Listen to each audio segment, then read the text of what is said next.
Do you like long, sweeping novels about multiple generations struggling against or in spite of the times?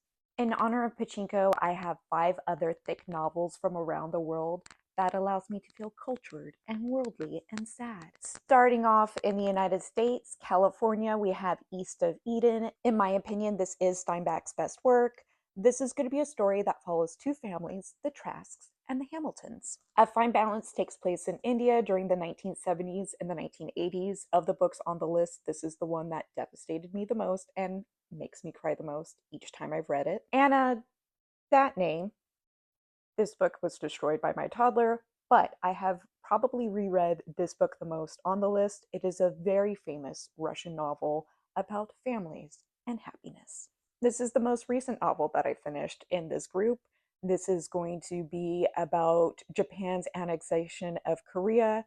And for anybody who's read about racism in the South, passing, things like that, you should be able to find a lot of correlating themes between the Koreans people struggle with racism during this time and Black American struggle with racism. The last 2 books on the list are going to be the ones that incorporate magical realism.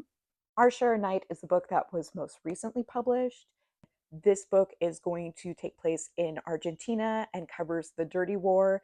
It is told through a family who is beholden to a cult and what they have to do in order to live. So this is the last book on the list. The Land of Love and Drowning covers a family, a shipping family from the Virgin Islands.